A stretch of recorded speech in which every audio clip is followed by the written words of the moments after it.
Somewhere hidden inside these 60 million blocks is a vault, and I have to find it in just under 7 days. This is one of the most important challenges I've ever faced, because if I fail, my brother will delete my hardcore world forever. Will I be able to complete an almost impossible Minecraft challenge I've ever attempted, or will my hardcore world be lost once and for all? Let's find out as we enter on day 1. Thankfully, luck was on my side. I found diamonds faster than expected, crafted my tools, and got them enchanted. And with that done, the real challenge had now begun. You see, if I was planning to mine this entire world by hand for non-stop 7 days, I would just clear over 1% of the area I had to search. There was only one possible solution: TNT dupers. Not only those required an insane amount of materials, but also I would have to drain this entire lake. But I had no alternative. The first step was slime. TNT dupers rely heavily on slime blocks, so I needed a slime farm. I spent the rest of day 1 digging, lighting caves and preparing the area, and finally building the slime farm.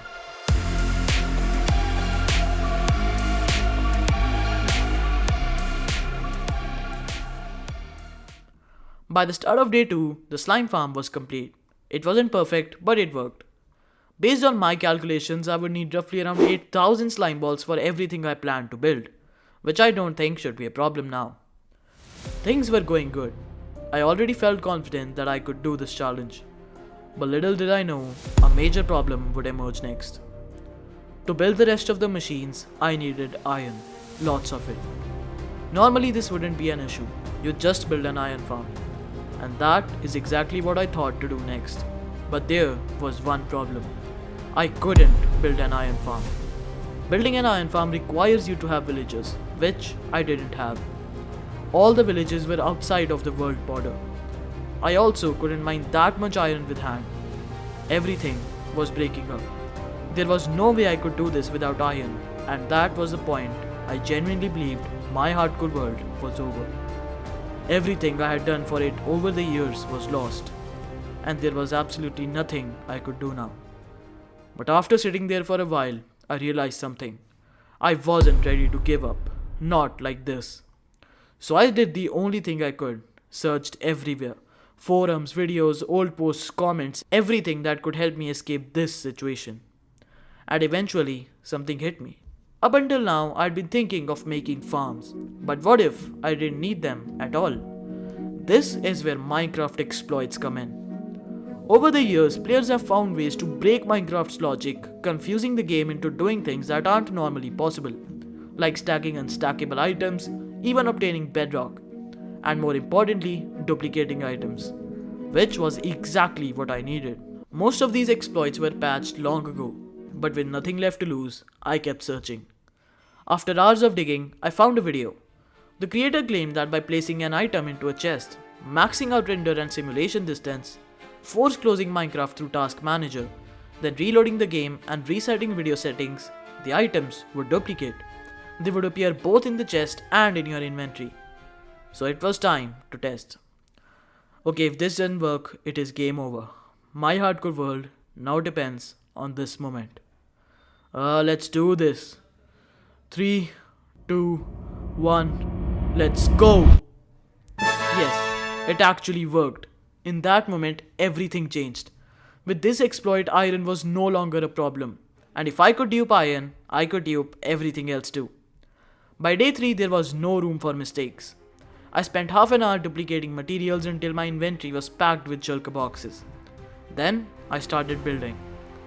One machine after another. No shortcuts, no breaks. Every single block placement mattered because one block could ruin everything.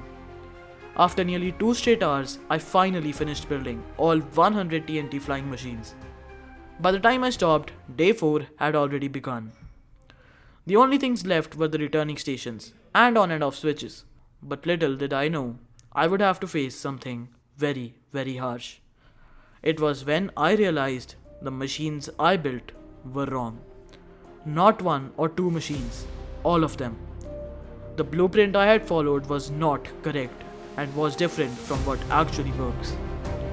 The only option left was to destroy everything and rebuild all 100 machines from scratch, block by block. That was my breaking point. The machines needed to run for at least 24 hours to have a chance at finding the vault. That meant everything had to be ready by day 6, and now, days of work were seconds away from being erased. Till now, every problem had a solution, but this one seemed solutionless. But after stepping back, I noticed something. The machines weren't completely wrong, just some part of it was wrong. Instead of rebuilding everything, I could fix them. Yes, the challenge wasn't over, I could still do it. With no time left to waste now, I worked non-stop. Repairing machines, building switches, surviving violent thunderstorms with one fear. What if I couldn't do it?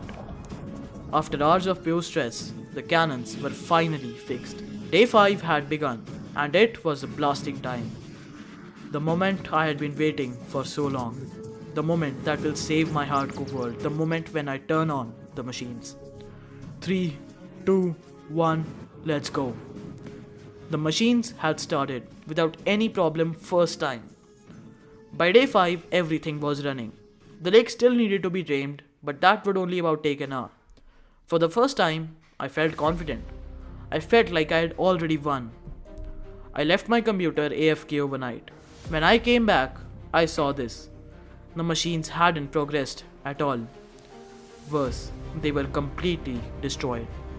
There is no way this was possible. It was surely done by my brother. But when I checked the server history, no one else had joined the world. Nothing made sense. Until I checked the recording. What I saw broke me.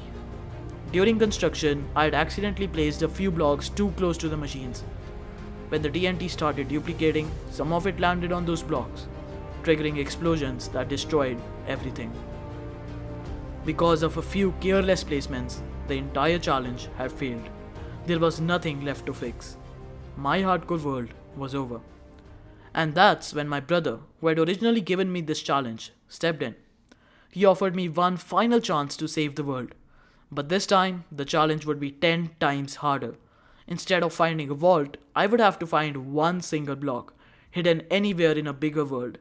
And if I failed, I'd owe him $1,000. For the sake of my hardcore world, I accepted. So the story isn't over. I will be back. Until then, bye bye.